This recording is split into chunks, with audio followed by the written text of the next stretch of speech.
Amém. Então, boa noite aos irmãos.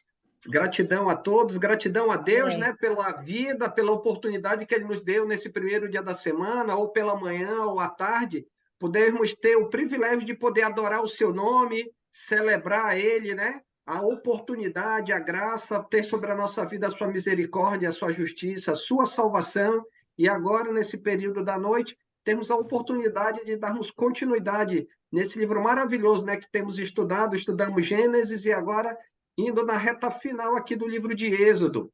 Continuando, né, no contexto que nós observamos semana passada, no capítulo 34, nós vamos ver a renovação da aliança de Deus, né, com Israel. Vimos, né, nos capítulos anteriores, Moisés, naquele período que ficou 40 dias, né, no monte com o Senhor, né, já no finalzinho da estada de Moisés na presença de Deus, o povo, né, junto com o apoio de Arão, né, forjam um bezerro e aí começam a adorar.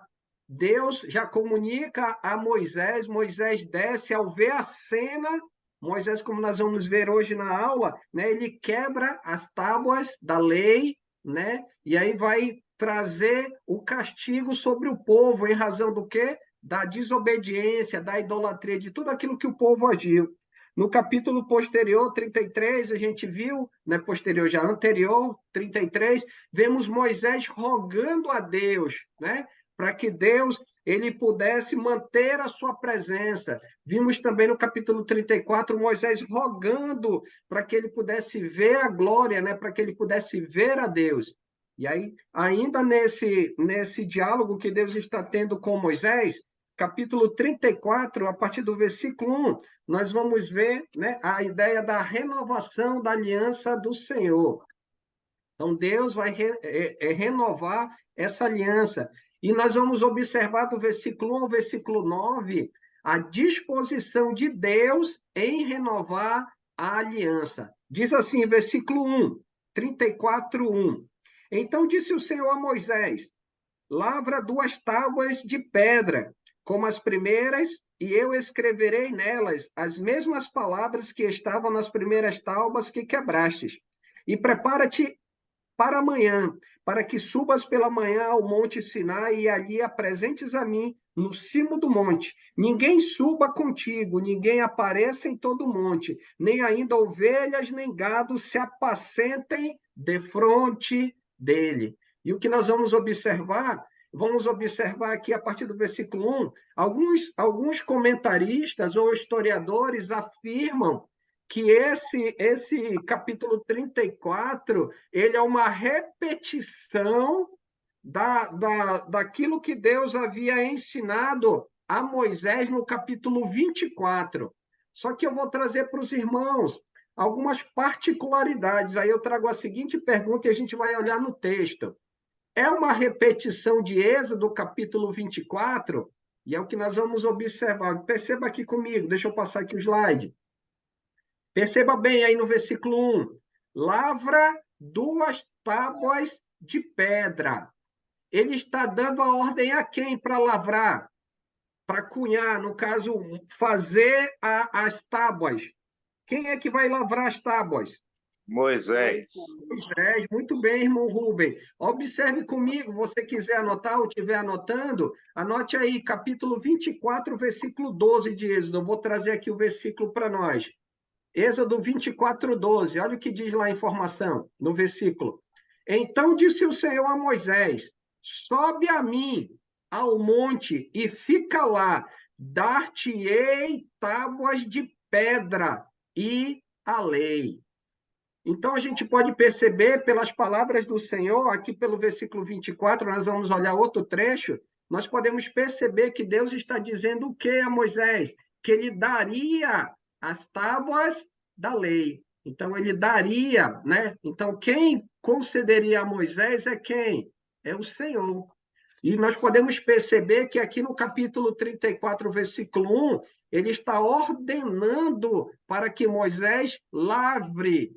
Ele vai lá e amolde, né? Pegue um pedaço de pedra, amolde, para que ele pudesse ir até a presença de Deus. Por quê? porque Deus vai escrever, né, as letras, né, a lei, como nós vamos já observar. Continuando, lá no capítulo 31, versículo 18, capítulo 31, versículo 18, diz as seguintes palavras. Capítulo 31, 18. E tendo acabado de falar com ele, no Monte Sinai, deu a Moisés as 2 tábuas do testemunho, tábuas de pedra. Moisés, então, Deus ele promete lá no capítulo 24 que daria, né, dar-te-ei, né, tábuas de pedra, né, com a lei. Aqui a gente já vê o seguinte, deu a Moisés. Quem que deu? O Senhor. Deu a Moisés no Monte Sinai as 2 tábuas de pedra, ou seja, as tábuas do testemunho. Então ele recebe de Deus. Deus escreve e dá a quem? A Moisés. Então a gente já pode perceber que não há uma repetição. Aqui, Deus ele já está considerando o capítulo 34 após o fato do quê? Da ocorrência da idolatria do povo, né? Em relação ao quê? Em relação ao bezerro de ouro. Então, Moisés, ao ver a cena, como nós vamos já ver, vamos observar aqui, vou trazer o trecho, ele vai lá e quebra. E olha o que Deus diz para ele no versículo 1 ainda. Lavra 2 tábuas de pedra como as primeiras, ou seja, se é igual às primeiras, né, significa então que essa é a segunda, vou colocar nesses termos, é como se fosse as segundas tábuas, ou uma repetição dessas tábuas, mas não que fosse, né, as mesmas que Deus havia repassado para ele, aonde? Lá no capítulo 31. E ele continua, para a gente fechar aqui o versículo 1, e eu escreverei nelas as mesmas palavras. Então, Deus ele vai reescrever nestas pedras que seriam cunhadas ou lavradas por quem? Por Moisés. Agora, um ponto que nós vamos observar, né? Qual a razão, então, para Moisés lavrar novas pedras? Lá no capítulo 34, nós vimos lá no capítulo 34, perdão, aqui no capítulo 34, versículo 1, no finalzinho, ele diz o seguinte: porque Moisés e eu escrevereis nela as mesmas palavras que estavam nas primeiras tábuas que quebraste. Ou seja, o que, que aconteceu?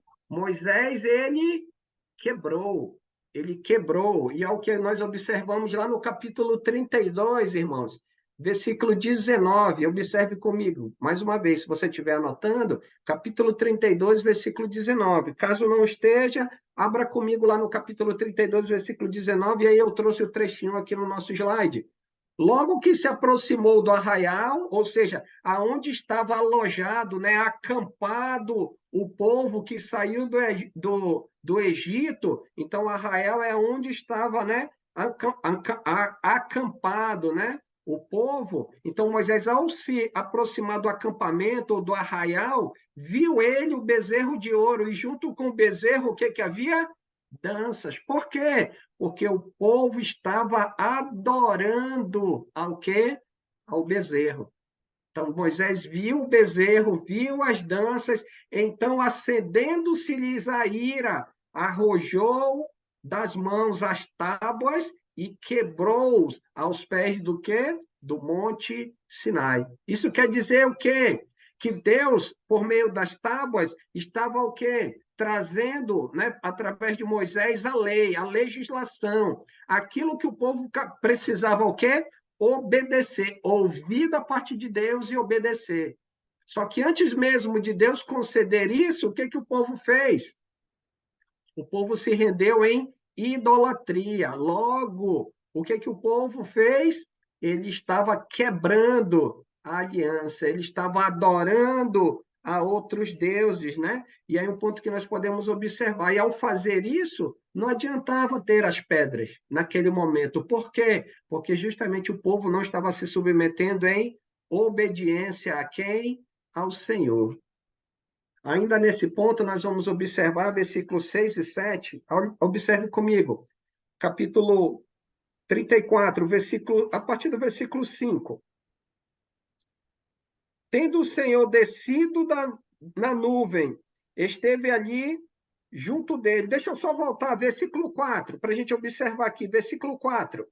Lavrou, pois, Moisés, depois que Deus deu a ordem, lavrou, pois, Moisés 2 tábuas de pedra, como as primeiras, e levantando-se pela madrugada, né, pela manhã de madrugada, subiu ao Monte Sinai, como o Senhor lhe ordenara, levando nas mãos as 2 tábuas de pedra. Só um ponto para a gente fazer esse link com o versículo 5, 6 e 7, que Deus deu a ordem, né? Versículo 2 e 3. Deus deu a ordem para que Moisés lavrasse, para que ele fosse até o monte pela manhã, porque Deus ele desceria para que ele pudesse restabelecer. Ok. E um ponto diferente lá do capítulo 24 é que Deus ele não queria ninguém, nenhum do povo, nem próximo, nem animais, pastando ao redor, ao próximo do monte, do pé do monte. Ele não queria ninguém, ele queria unicamente quem? Moisés. Versículo 5. Tendo Moisés já no monte, versículo 5, tendo o Senhor descido na nuvem, ali esteve junto dele e proclamou o nome do Senhor. Versículo 6. E o que foi proclamado? O que foi proclamado? E passando o Senhor por diante dele, clamou: Senhor, Senhor Deus, compassivo, clemente, longânimo e grande em misericórdia e fidelidade. Um ponto que podemos observar é que Deus, ele passa, né? Ele está ali na presença de Moisés e o que é que ele faz? Ele descreve 5 atributos dele para quem? Para Moisés, conforme a gente observa aqui no versículo 6. Ele se diz compassivo, assim como o pai que cuida dos filhos, ele tem um profundo cuidado.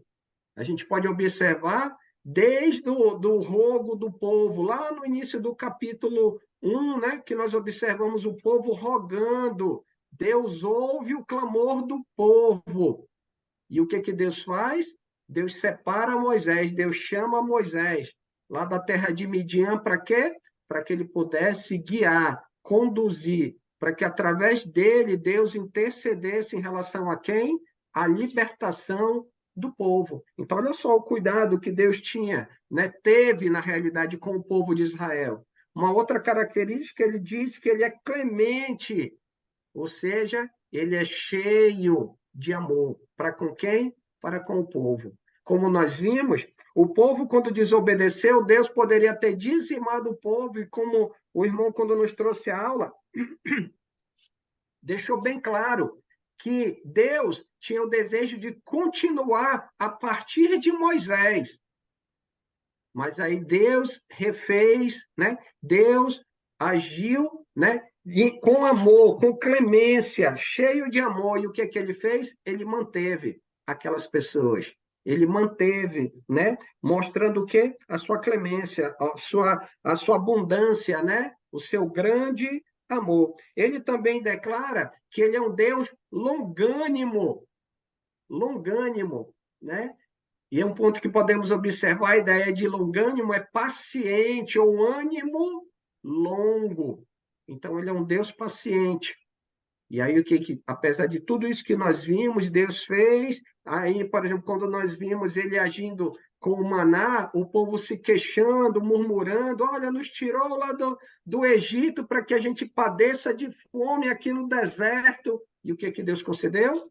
Deus concedeu o maná, Deus concedeu as cordizes. Deus deu a nuvem para que durante o dia eles ficassem protegidos do sol. Deus concedeu a chama de fogo à noite, para que eles não ficassem flagelados pelo frio durante a noite. Aonde? No deserto. Então, olha só a ideia de um Deus paciente. Deus, ele é também grande em misericórdia.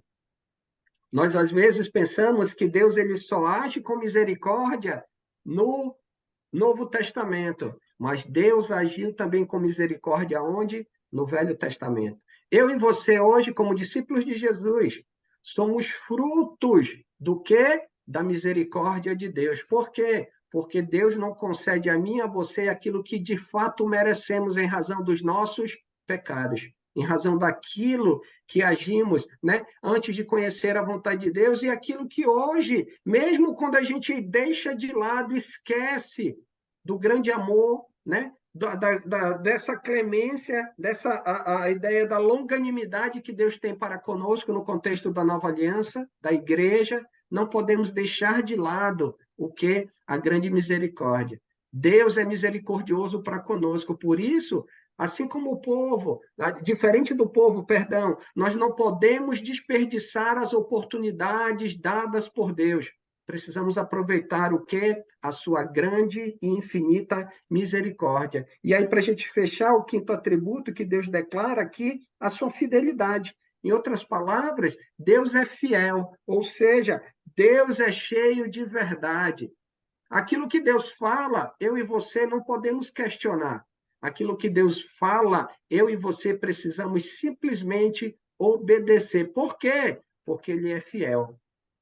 Ele disse a Moisés, lá em Gênesis capítulo 12, versículo 3, que a partir dele, a partir da sua descendência, todas as famílias da terra, né, elas seriam o quê? Elas seriam salvas, ou seja, se aproximariam, né? Por causa do quê? Por causa justamente daquilo que Deus ia revelar através de Abraão, né? Perdão, eu falei Moisés, capítulo 12, Deus fala para Abraão, e através das famílias da terra, todas elas seriam abençoadas. Eu e você somos fruto dessa promessa, mas quando é que Deus prometeu? Olha o tempo. Prometeu lá no capítulo 12, versículo 3 de Gênesis, a quem? A Abraão. E eu e você hoje somos frutos, porque não somos filhos de Abraão, em termos físicos, mas por meio da fé, somos filhos de Abraão através dessa fé, filhos espirituais, por causa do quê? Precisamos ouvir e obedecer a quem? Ao Senhor. Então podemos observar que Deus ele declara isso em relação a quem? A Moisés. E olha como Moisés reage, versículo 8. Versículo 8. Imediatamente curvando-se Moisés para a terra, o adorou. Assim como Moisés, eu e você hoje precisamos entender os atributos do Senhor sobre a nossa vida. E o que eu e você precisamos fazer? Precisamos adorá-lo. Precisamos reconhecer quem ele é. Precisamos nos colocar no nosso devido lugar, porque nós, né, não somos Deus. Nós nem nos comparamos a Deus. O chão, pode ver que Moisés, quando ele se prostra, ele põe o rosto em terra, né? O texto diz Moisés, né, para a terra, imediatamente curvando-se para a terra, o adorou. Se pudesse colocar um espaço mais profundo que o chão, não seria tão suficiente.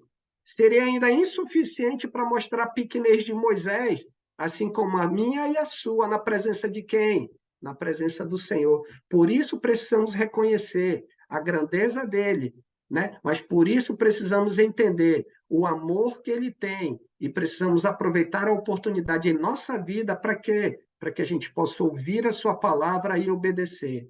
Todos os dias, quando eu e você levantamos do travesseiro, a cabeça do travesseiro, nós estamos tendo uma oportunidade dada por Deus, para que nós possamos dar, né, continuar seguindo a vontade dele, ou se não estamos fazendo ainda do modo como ele quer, que possamos entender a oportunidade que ele nos deu em mais um dia e realmente possamos buscar fazer unicamente aquilo que ele nos ensina.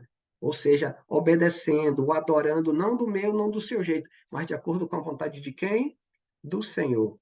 Aqui, vou passar para o ponto 2. Alguém tem algo a acrescentar ainda aqui nesse ponto, ou comentar, ou alguma pergunta? Então, vou passando aqui, aí na medida que você tiver, não esqueça de levantar a mãozinha. No versículo 10 a 17, o que, que nós vamos observar? Nós vamos observar que Deus faz aliança, mas ele vai fazer aliança e vai admoestar, ele vai exortar. A ideia de admoestar, ele vai trabalhar assim, uma exortação mais dura, mais severa, para que o povo possa entender que ele está renovando essa aliança. mas ele não é algo de uma brincadeira, né? Não é algo simples, não é algo assim para não ser inútil na vida do povo, não. Ele está renovando e ele vai admoestar o povo para que o povo entenda de que forma Deus quer que eles estejam diante da sua presença. Olha o que diz o versículo 10. Então disse: Eis que faço uma aliança diante de todo o teu povo. Fareis maravilhas que nunca se fizeram em toda a terra, nem entre nação alguma, de maneira que todo este povo, em cujo meio tu estás, veja a obra do Senhor, porque coisa terrível é o que faço contigo. Só para utilizar um termo que eu achei mais adequado na NVI, esse termo coisa terrível, ele é traduzido como porque obra maravilhosa é o que faço contigo. E aí um ponto que nós vamos observar. Lembra? Eu acho que uma das aulas lá atrás eu trouxe um trecho de Daniel capítulo 7, quando o Filho do Homem ele vem, né, de acordo com a revelação lá em Daniel, ele vai receber todo o poder, toda a autoridade dada pelo Senhor. E aí um ponto que eu trago para o contexto meu e seu hoje na igreja, né, no reino restaurado pelo Senhor, que hoje eu e você estamos em aliança com Deus. Como? Através do Santo Espírito que habita em mim e em você. Através do quê? Através do momento que eu e você, né, cremos no Senhor, mas não uma crer só de boca, é um crer prático, uma fé obediente. Reconhecemos, né, a gravidade dos nossos pecados e nos arrependemos das nossas práticas, né? Confessamos Jesus como nosso Senhor e Salvador, né? Entendemos que ao confessá-lo, existe a única forma de poder receber na nossa vida a presença do Espírito Santo, que é o quê? Que é o batismo. E através de uma fé prática, manifesta através do batismo, né? Nós recebemos da parte de Deus o quê? O perdão de pecados e o Espírito Santo. Para que eu e você, aí vem o quinto detalhe, para que eu e você possamos desistir, não, para que eu e você, mesmo em momentos difíceis, que eu e você venhamos a nos ajoelhar diante de fraquezas, provações ou pecado, possamos entender que a única solução para que eu e você possamos herdar a glória eterna, termos de maneira definitiva da parte de Deus a promessa de vida eterna, é perseverando, é obedecendo, é persistindo no quê? Como Jesus, como nosso Senhor e Salvador. Olha o que Deus está dizendo para Moisés, para que seja comunicado ao povo. Eis que faço uma aliança diante de todo o povo, e o teu povo farei maravilhas. Olha o que Deus tem feito em nossas vidas. Qual é a nação, em termos físicos, que tem promessas como eu e você hoje, no reino espiritual, na igreja do Senhor, no reino dele, nós temos promessas como essa, entendeu? O povo de Israel tinha uma promessa de terra física. Eu e você, em Jesus, temos uma promessa de vida eterna. E aí um ponto que a gente precisa observar. E Deus ele vai trabalhar justamente isso, que as promessas que ele está dando, mesmo que materiais, ao povo de Israel, são incomparavelmente superiores às promessas ou às benfeitorias que qualquer cidadão daquela época, onde o povo habitava, no Egito, na Síria, onde fosse, eles não teriam aquilo que Deus estava pronto a dar a quem? A Israel. Por isso que no finalzinho do versículo 10, conforme a tradução da NVI, ele diz: obra maravilhosa é o que faço contigo. Não tem coisa igual. Por isso que eu e você também, na questão hoje da igreja, não temos coisa igual. No reino espiritual, não temos coisa igual conforme as promessas de quem? As promessas do Senhor. Diga, Fernando.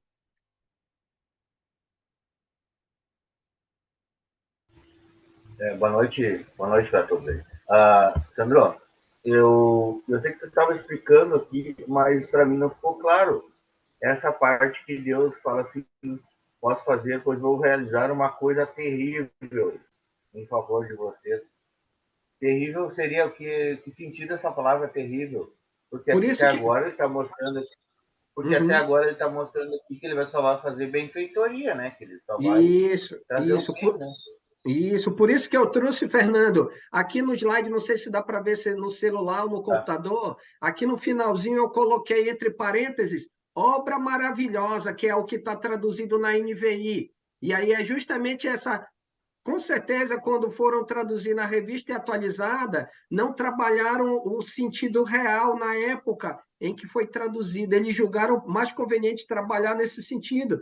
Mas na NVI ele traz um sentido mais para o contexto, que Deus vai fazer no povo uma obra maravilhosa. Seria uma tradução mais adequada. Por isso que eu estou trabalhando nesse ponto, né? Eu frisei aqui no versículo 10 a explicação, só para a gente não ficar confuso, porque parece contraditório, né? De tudo que Deus está trabalhando, aí chega no finalzinho ele diz, porque coisa terrível é o que faço contigo. Na realidade, é porque obra maravilhosa, não vai ter igual. Né? Como diz o Enio, um termo, talvez os irmãos que já estudaram com ele vão entender, é o negócio da China, não tem coisa igual. Né? O homem não merece, no caso, o povo murmurador, desobediente, idólatra, mas mesmo assim, o que, que Deus está fazendo? Deus está oportunizando a ele a sua aliança. Só para ficar claro, tranquilo, Fernando? Porque aqui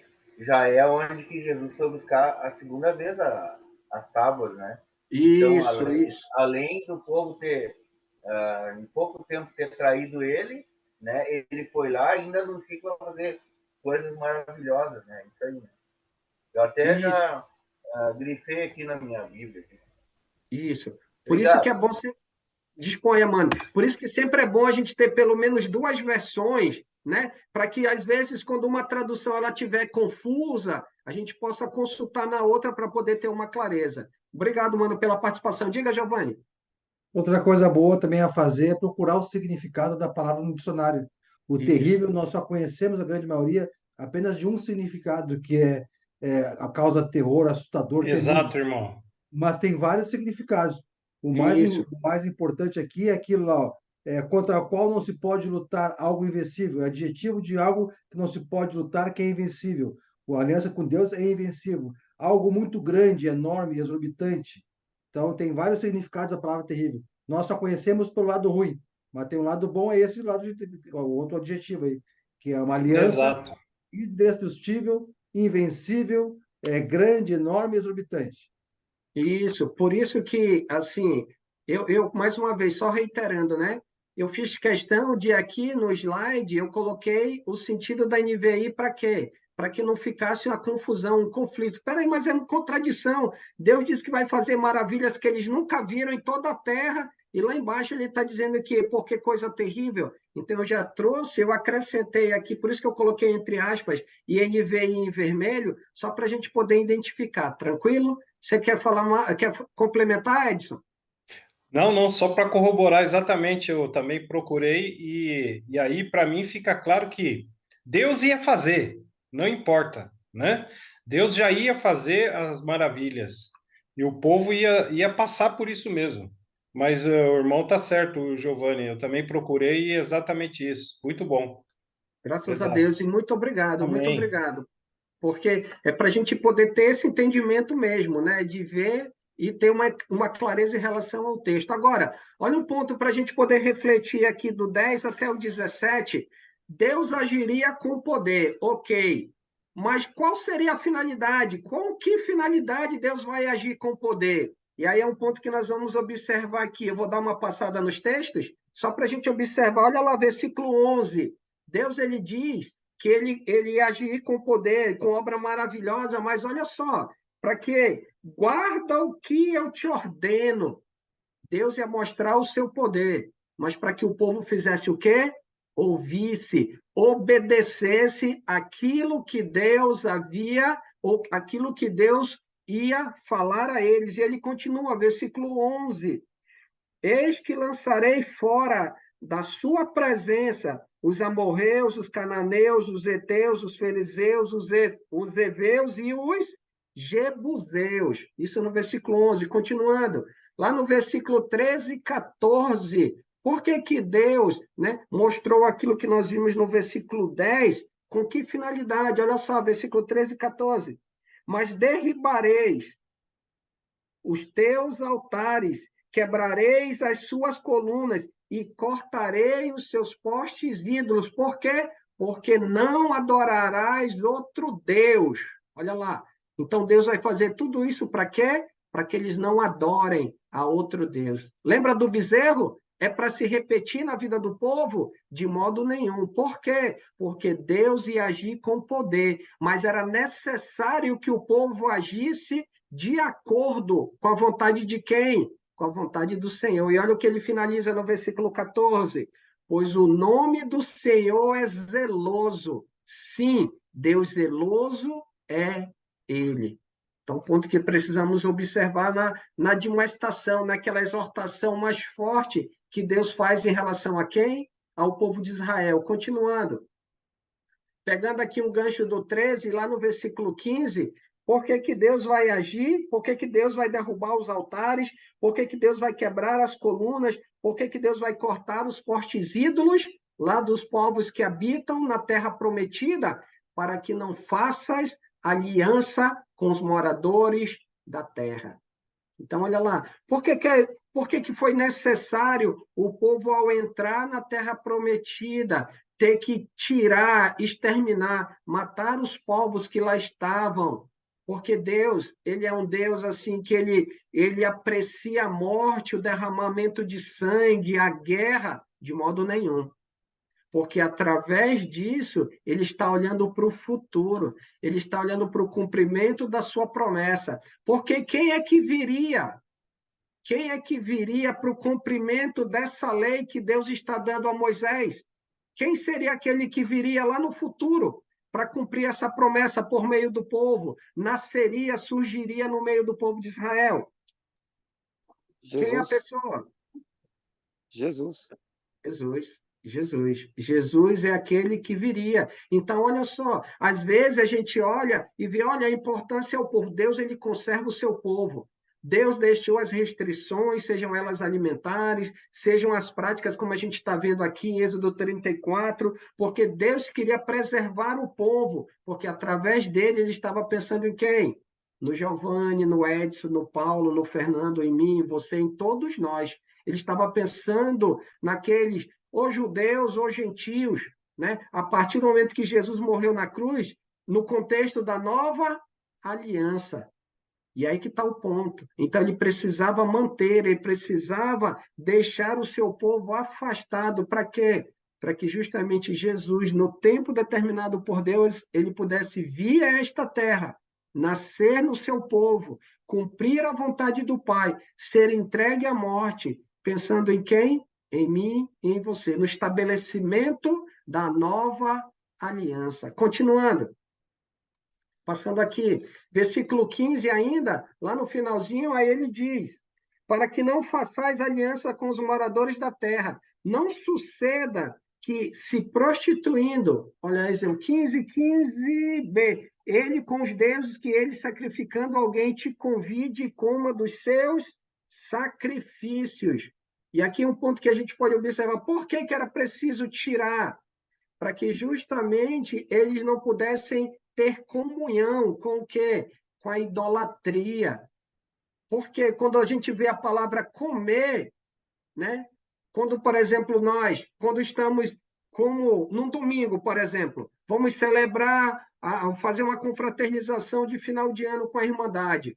Quando nós estamos, né, à mesa, nós estamos tendo o quê? Comunhão.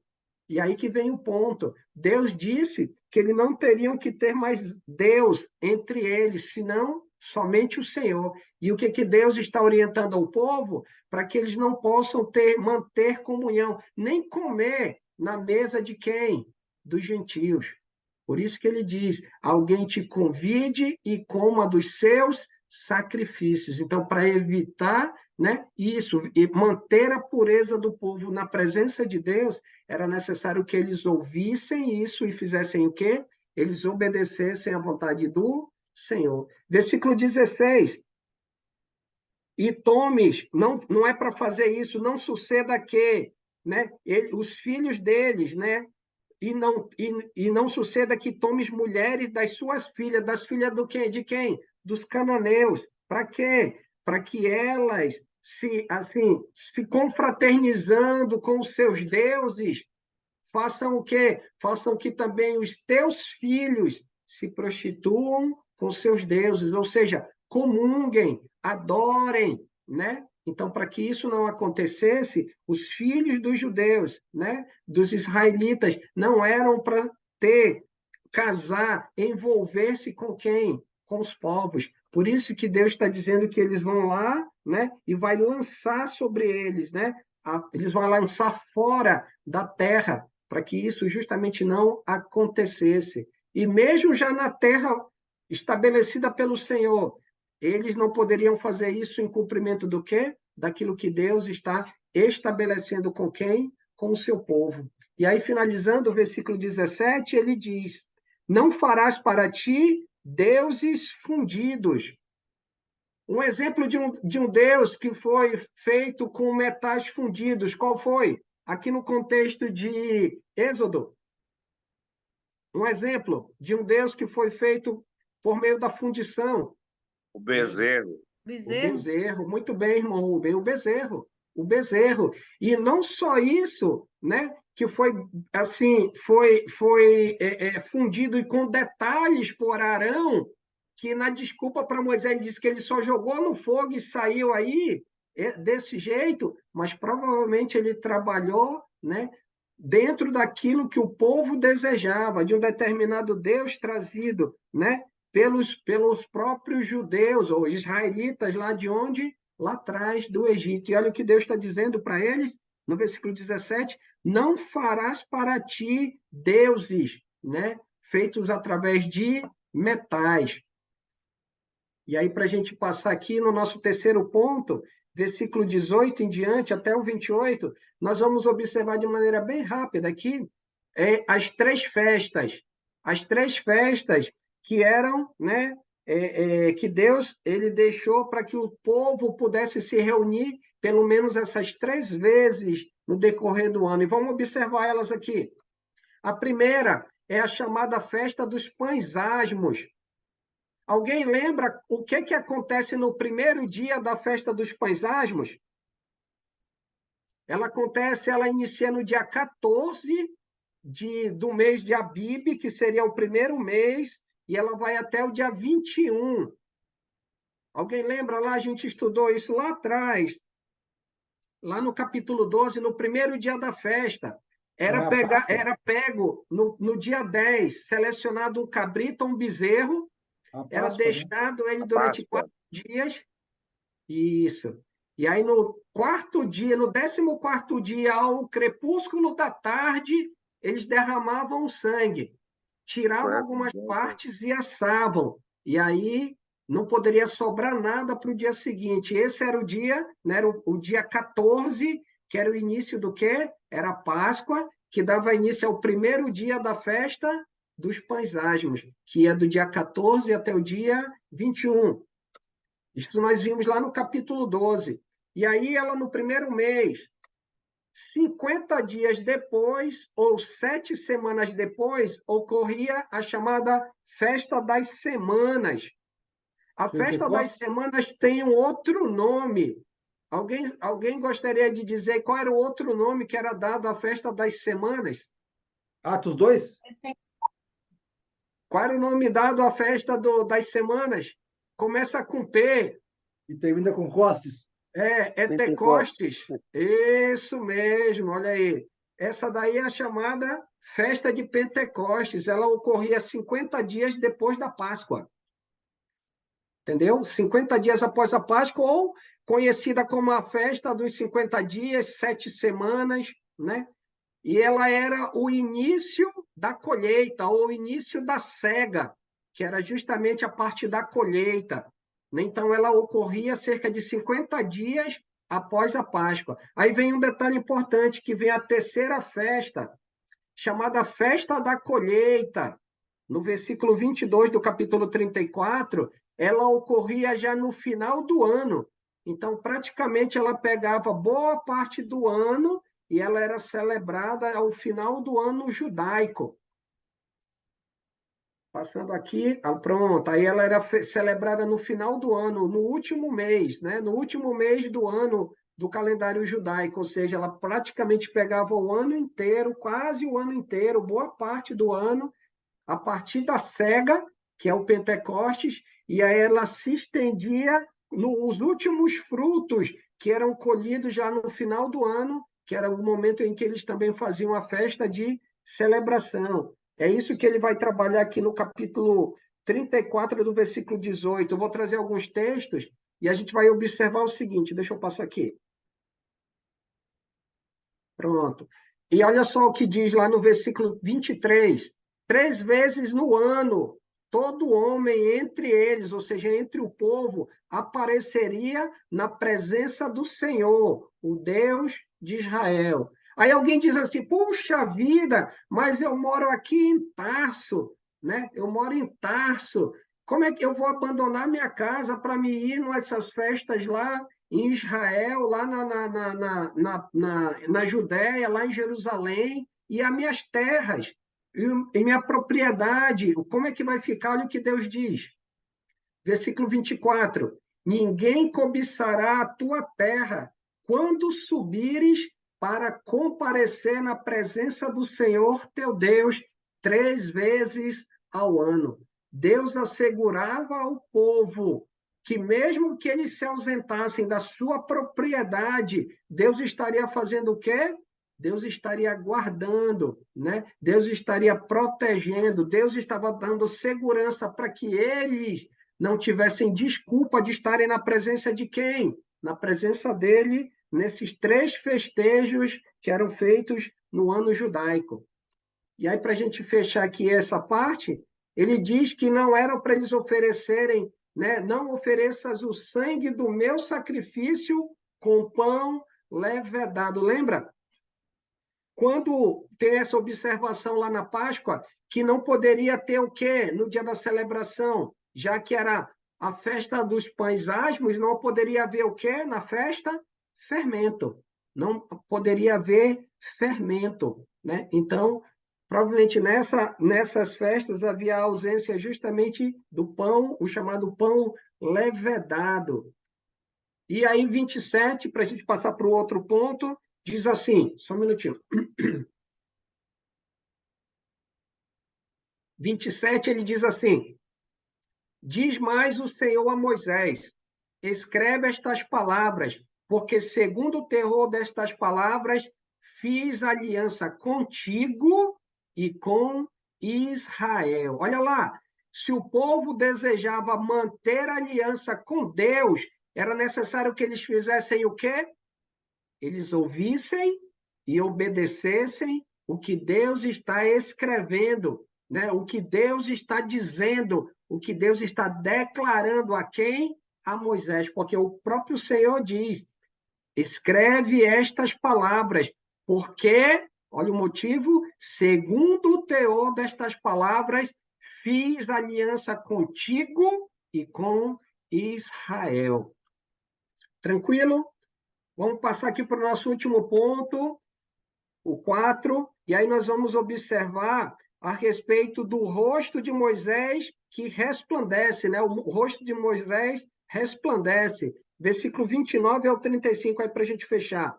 Diz assim, versículo 29, quando desceu Moisés do monte Sinai, tendo nas mãos as 2 tábuas do testemunho, sim, quando desceu do monte, não sabia Moisés que a pele do seu rosto resplandecia depois de haver Deus falado com quem? Falado com ele. Olha um outro detalhe que nós podemos observar, que na primeira ida de Moisés, lá no capítulo 24, até parte do percurso, quem que acompanhou Moisés? Quem acompanhou Moisés? Moisés ficou 40 dias, mas alguém acompanhou Moisés em parte do percurso. Antes de Josué. Moisés. Isso, Josué. Josué esteve com ele. Então, olha um ponto também, dentro do texto do capítulo 34, que nos evidencia que não é uma repetição do quê? do capítulo 24, porque Moisés nem percebeu que seu rosto resplandecia. Se caso Josué estivesse aqui com ele tomaria conhecimento de que seu rosto estava resplandecendo?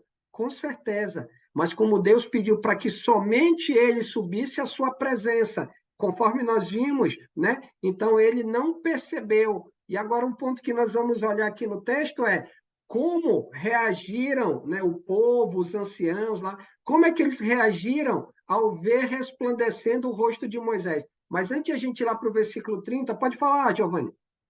Não sei se eu entendi bem, tu falou, na primeira vez Josué acompanhou ele. Nessa Há aqui agora não uma acompanha. parte do percurso, uma parte do percurso. Nessa aqui não acompanha. Provavelmente 34, não. 3. Tá aqui, ó. Ninguém poderá ir com você, nem ficar em lugar algum do monte, como da outra vez ficou Josué. Nem mesmo ovelhas e bois devem pastar diante do monte. Isso, Ele foi isso. sozinho dessa vez. Isso. E aí é um ponto que eu estou trabalhando, porque alguns historiadores declaram de maneira veemente que esse texto aqui, do 34, ele é uma repetição do 24. Aí por isso que eu trouxe aquelas evidências no versículo 1, e aí eu estou trabalhando aqui no final, no 29, só para a gente ver que não é. Por quê? Porque se caso fosse, Josué tivesse com ele, Josué teria dito que o rosto dele estava resplandecendo, e ele nem se percebeu disso. Então vamos lá, versículo 30. Diz assim: olhando Arão e todos os filhos de Israel, versículo 30, olhando Arão e todos os filhos de Israel, para Moisés, eis que resplandecia a pele do seu rosto. E de que forma eles reagiram? Eles temeram a se aproximar dele. Eles ficaram com medo, né? Por causa do resplendor do rosto de Moisés, eles tiveram medo, né? Tiveram medo de estar na presença de quem? Na presença de Moisés. Então Moisés vai, chamarão, versículo 31, chama os príncipes, né? Os cabeças das famílias, e aí ele fala com esses homens, versículo 33. Tendo Moisés acabado de falar com eles, com quem? Com Arão, com os príncipes da congregação, né? Aquilo que Deus havia dito, o que que Moisés fez? Moisés ele coloca um véu sobre o seu rosto. Todas as vezes que Moisés ficava na presença do povo, ele cobria o rosto. Todas as vezes que ele estava na presença de Deus, lá na chamada tenda, lá no capítulo 33, como o irmão Sergião trabalhou, lá na tenda, né, ele tirava o véu. Na presença de quem? Na presença do Senhor, como a gente vê aqui no 35, ele diz: assim, pois, viam os filhos de Israel o rosto de Moisés, viam que a pele do seu rosto resplandecia, porém Moisés cobria de novo o rosto com o véu. E aí eu só gostaria de fechar, só para a gente entender um ponto bem interessante, lá em 2 Coríntios, capítulo 3, o apóstolo Paulo, quando vai fazer a abordagem lá em 2 Coríntios, ele diz nesse trecho, né? Eu queria só pegar aqui o versículo 14 até o versículo 16. 14 ao 16, para a gente finalizar. Diz assim, versículo 2 Coríntios 3, 14. Mas os sentidos deles se embotaram, pois até o dia de hoje, quando fazem a leitura da antiga aliança, o mesmo véu permanece, não lhes sendo revelado que em Cristo é removido. Só para esclarecer, qual é a ideia do véu? Né? É porque os judeus, aqui no contexto, Paulo falando aos Coríntios, quando eles liam a lei, eles não conseguiam enxergar através da lei a glória de Deus. E quem é a glória de Deus no contexto do Novo Testamento? Quem é que revelou a glória de Deus, na qual Paulo vivia, na qual a igreja vivia, conforme a gente tem estudado, inclusive, lá no contexto de Atos? Quem é que revelou a glória de Deus? Jesus. Começa. Hã? Jesus? Jesus. E aí que vem o ponto, Lica, que a gente pode observar no final do versículo 14, porque até hoje eles olham a lei e eles não conseguem enxergar que por meio da lei ela revela quem? Revela Jesus. Por isso que ele finaliza no versículo 14 dizendo, ó, não lhe sendo revelado que em Cristo o véu é removido. Porque a glória, a lei revela a glória de Deus. E a glória de Deus quem é? É Jesus. Versículo 15. Mas até hoje, quando é lido Moisés, o véu está posto no coração deles. Porque o véu é físico? Não, é espiritual. Eles não conseguem enxergar em razão do seu coração, em razão da intenção do seu coração. Por exemplo, hoje, quando no contexto religioso denominacional, as pessoas continuam, mesmo ao estudarem e terem clareza de que hoje, na nova aliança, nós não devemos ter as práticas de adoração, práticas de obediência, de guardar a lei, o sábado, ou o que seja referente à lei. E as pessoas continuam guardando. Elas estão tendo a mesma postura de quem? Dos judeus aqui citados por Paulo. Por quê? Por causa que o véu não está colocado no rosto, o véu está no coração. Ou seja, eles não, mesmo que eles falem, preguem a respeito de Jesus, mas eles continuam guardando os princípios da lei. O coração dessas pessoas está encoberto. A glória de quem? A glória de Deus manifesta através de quem? Através de Jesus. E ele continua, versículo 16. Quando, porém, olha só, quando, porém, alguns deles se convertem ao Senhor, ou seja, ele ouve, ele entende quem é Jesus, ele deixa de lado as práticas da lei e ele se submete unicamente ao ensino de Jesus. O que vai acontecer com o véu do coração? Ele é retirado, porque ele vai passar a reconhecer quem é Jesus, a importância de Jesus, a importância de ouvir e obedecer unicamente a quem? Ao Senhor Jesus. Então, olha só a importância. Paulo, quando trabalhou, pegou esse princípio. Nesse ponto, no contexto de Êxodo, era necessário que os judeus obedecessem o quê? A lei. Porque através dela, Deus revelaria quem?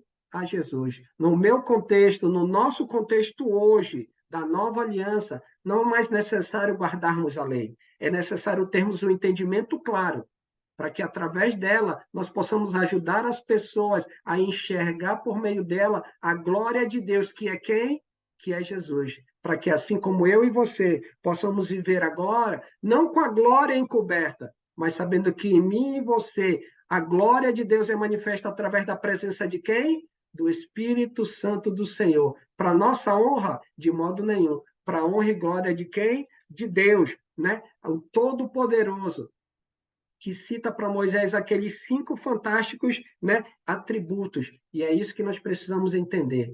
Perguntas, eu abro para os irmãos, perguntas ou comentários, algo que não tenha ficado claro, deixo a critério dos irmãos. Nós temos alguns minutinhos ainda.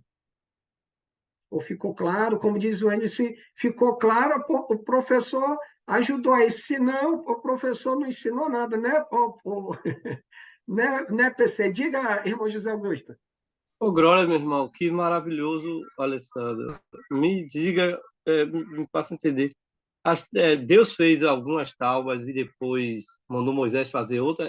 Eram as mesmas ou eram outras, então? Eu pensava assim que Deus usou uma expressão quando disse, eu te dei a lei, como quando o pai diz ao menino assim, vai ali comprar o pão. O menino vai lá comprar o pão, mas, no entanto, o pai diz assim, aí eu tenho te dado o pão de cada dia para você comer. Então, não que o pai tenha ido comprar, mas ele deu, né? Então, eu entendi que quando Deus disse, eu vou te dar as tábuas, eu achei que eram as mesmas que Moisés tinha feito. Eram diferentes, Alessandro? A gente percebe lá no capítulo, nos textos que a gente viu logo no início, que Deus ele afirma que vai dar a Moisés as tábuas. Aquelas mesmas que no versículo, no finalzinho, a gente vê Deus dizendo para Moisés, aqui quebrastes. E aí, o que ele vai dizer? Ele vai dizer para que ele pudesse fazer o quê? Lavrar outras, porque aquelas que Deus havia dado, ele quebrou. Ou seja, eram outras tábuas. Só que as primeiras, provavelmente Moisés, fica claro nos 2 trechos, que Moisés recebe de Deus. ele recebe de Deus. E a segunda leva, não. Ele ordena para que ele lavre, né? Ele cunhe, né? E aí ele leve isso na presença do Senhor para que Deus escreva. Aí quem vai escrever, assim como escreveu a primeira, é o Senhor. E como você falou, Alessandro, que é tão grave como esse povo que pecou naquela vez, naquele dia, né? Uma vez que tenha sido, foi gravíssimo e teve a tábua da aliança quebrada, que mais tarde eles quebraram a lei significativamente. Quando nós pecamos, então, hoje, podemos, então, compreender assim que nós estamos agindo como se estivesse quebrando a aliança com Deus quando a gente peca. O senhor lembra, o senhor Né? lembra É lá. triste, arranha a nossa aliança com Deus, né? Isso, o senhor lembra lá Romanos capítulo 6, logo no versículo 1, que ele vai dizer assim: é porque Deus é abundante, né? É misericordioso, né? Ele derrama a sua graça para que a gente viva no pecado. Aí o que que ele diz? De modo nenhum, porque foi para isso que Cristo morreu. Ou seja, para nos libertar do pecado. E aí que está o ponto. Por isso que precisamos entender que hoje, no contexto da nova aliança, ao termos o conhecimento da palavra, nós não podemos pecar de maneira intencional. Vamos pecar, infelizmente, porque ainda vivemos nessa carne, né? Mas, assim, não, eu tenho a intenção. Não, eu vou mentir com o propósito, né, de enganar. Então, isso já é sendo contrário ao quê? À vontade de Deus. Então, se agimos de maneira proposital, significa que como se a gente estivesse dizendo, Jesus, morre. Jesus, morre. Jesus, morre de novo. Mas, na realidade, ele morreu quantas vezes? Uma vez para sempre. E aí que está o ponto. Precisamos entender a misericórdia de Deus e justamente fazer com que eu, você, cada um de nós, a gente evite, né, as situações para quê? Para que justamente a gente não leve, né, fique pedindo ou rogando para que Jesus o quê? Morra todas as vezes que a gente peque de maneira proposital, intencional. Então, precisamos realmente nos policiar, né? Ter o apego à palavra, entender a nossa necessidade, assim como o próprio povo que Deus trabalhou aqui, precisamos entender os atributos de Deus, aquilo que Deus fez, para que eu, você, cada um de nós aqui realmente esteja de acordo com a vontade do Senhor. Se estamos vivendo uma vida contrária à vontade de Deus, precisamos entender que nós não sabemos o dia de amanhã. Então, significa que a mudança não é para depois de amanhã nem para amanhã. A mudança precisa ser quando? Hoje, porque o que está em jogo é a nossa salvação. Tranquilo, irmão José Carlos? José Augusto, perdão. Tranquilo. Giovanni, depois o Davi. Eu coloquei no chat para o José Augusto ali, o irmão, até para os irmãos quiserem ali. Depois Moisés vai conversar com o povo lá adiante e vai relembrar esse passado, lá em Deuteronômio 9, 10, quando ele fala, relembrando o povo, a nova geração, o Senhor me deu as duas tábuas de pedra escritas pelo dedo de Deus. Nelas estavam escritas, estão falando que ele tinha dado. Depois no 10, do 1 em diante, fala, naquela ocasião, o Senhor me ordenou agora, corte duas tábuas. Então eram tábuas diferentes. Na primeira, Deus deu tudo prontinho. Na segunda, ele pediu para Moisés cortar e levar as tábuas. E Deus escreveu nessas tábuas que Moisés levou. Então, está bem explicado também lá em Deuteronômio, como tem no chat ali. Nós vamos estudar lá adiante depois, né?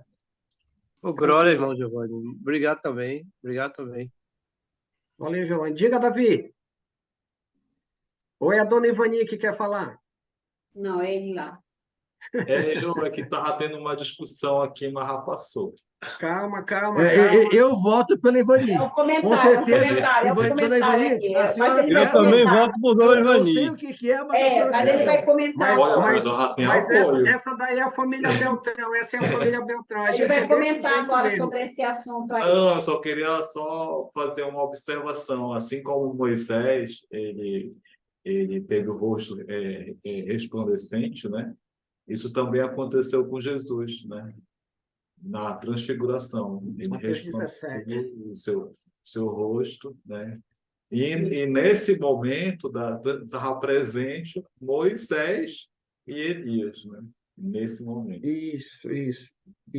Então, aí a gente vê aí a importância, né, dele, né, de Moisés diante de Deus, né? Porque o trabalho dele diante de Deus né, na história de Israel e o que levou à formação do povo de onde iria vir Jesus. Essa é a importância dele. Isso. E aí, fazendo um paralelo, hein, Davi, quando ele diz aqui no finalzinho, está no último texto que a gente leu, que ele diz que é para ouvir, né? É para ouvir aquilo que Deus estava ordenando. E aí, lá, pegando o texto de Mateus 17, 1 em diante, que é quando aparecem os dois, o Pedro todo afoito, vamos construir tenda aqui e tudo mais, a nuvem encobre, e aí uma voz de dentro da nuvem diz, né? Este é meu filho amado em quem me comprazo, a ele ouvir. Se lá no antigo o povo de Israel precisava ouvir a Deus, nós hoje, como a igreja do Senhor, precisamos ouvir a quem? Precisamos ouvir a Jesus, a manifestação da glória do poder do Senhor. Obrigado, mano. Diga, irmão Edson. Giovanni, graça e paz aí a todos. Só para corroborar e, assim, esclarecer, assim, nesse momento aí, Deus está ensinando a Israel que ele não divide a glória dele com ninguém, né? Então ele ensina que não existe outros deuses, não existe outra, e nós acreditamos que é um Deus único, e ele não divide a glória dele com ninguém. E até Jesus, né, o próprio filho, não quis glória nenhuma. Tudo que ele fez foi para a glória do Pai, né? Que é o que nós temos que nos basear, né? Na glória e honra do Senhor. E aí, só para reforçar com o irmão José Augusto aí, essa semana nós tivemos o curso do irmão Alan Dutton, né? Baseado no versículo Romanos 6:23, que o salário do pecado é a morte. Mas o dom gratuito de Deus, né, nos dá o perdão e a vida eterna, né? Então, se o irmão quiser, pode ler o 6:23 aí, que eu recomendo também, que dá uma clareza muito interessante aí com relação ao pecado, né? E o livro de Romanos, que fala sobre todo o pecado, morte espiritual, ensina muito sobre isso, né? Então, é só isso. É só para corroborar com todo... Mano. Parabéns aí pelo... Puxa vida, com todo o ensinamento aí. Graças Amém, a Deus. irmão. Graças a Deus, graças a Deus. Amém. Um ponto que a gente pode observar dentro de que você falou, irmão Edson, Jesus ele não buscou a glória, né? Ele buscou ser servo, né? Obediente ao Pai. Tanto é que me fez lembrar, quando o senhor citou, lá em Filipenses capítulo 2, né? Que diz lá no versículo 9, pelo que também Deus o exaltou sobremaneira, por causa que ele foi fiel, obediente até a morte, morte de cruz, e em razão disso, Deus o exaltou sobre toda maneira, dando-lhe um nome que está acima de todo nome, para que ao nome de Jesus se dobre todo o joelho, no céu, na terra e debaixo da terra, e que toda língua confesse Jesus Cristo é o Senhor, para a glória de Deus Pai. Olha só. Amém, então, amém. As pessoas hoje querem olhar para a lei, falam a respeito de Jesus, mas guardam o sábado, falam de Jesus, mas dão o dízimo, falam sobre Jesus e usam um instrumento musical, mas olha lá, quem é a glória? É Jesus. Então, não é para ouvir nem praticar isso, é para ouvir e obedecer a quem? A Jesus. Muito agradecido, irmão Edson. Amém. Agradecido aos irmãos pela participação. Aqueles que estão aí pela primeira vez, sejam bem-vindos, né? Satisfação poder tê-los. Eu sempre digo aos irmãos, sejam bem-vindos a Manaus, sem sentir o calor de Manaus e a fumaça de Manaus. Agora, nesse contexto aqui, né? Fico muito feliz em vê-los aqui. Passar a palavra para o Paulo, né? O PC, poder nos conduzir em oração e agradecer a todos os irmãos. Com você, mano. Amém. Tá todo mundo ouvindo bem aí? Dá para ouvir, dá para ouvir. Tá tranquilo. Então vamos orar, vamos glorificar o nosso Senhor. Pai bondoso, soberano Criador, como é bom, Pai, estudar a Tua palavra, sagradas Escrituras, ó Pai. Obrigado por nos dar compreensão, entendimento, ó Deus. Somos gratos por esse infinito amor, pela sua soberania, Pai, pelo seu grande poder sobre esse universo e principalmente pela misericórdia que o Senhor teve por todos nós. Obrigado, Deus, por, através de Jesus, nos trazer a remissão dos pecados, ó Pai, e nos dar a oportunidade de estar mais próximo de Ti, através de Jesus Cristo, nosso Senhor e Salvador.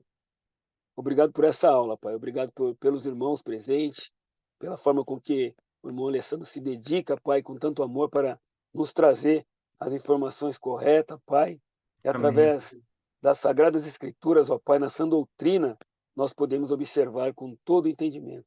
Que possamos, ó Pai, ser bons servos e principalmente ser obedientes a tudo as ordenanças de Cristo Jesus, nosso Senhor. E é no nome dele que nós oramos, agradecidos por tudo, Pai. Amém. Amém, amém. Amém. Amém. Amados. Noite a todos. Abençoe.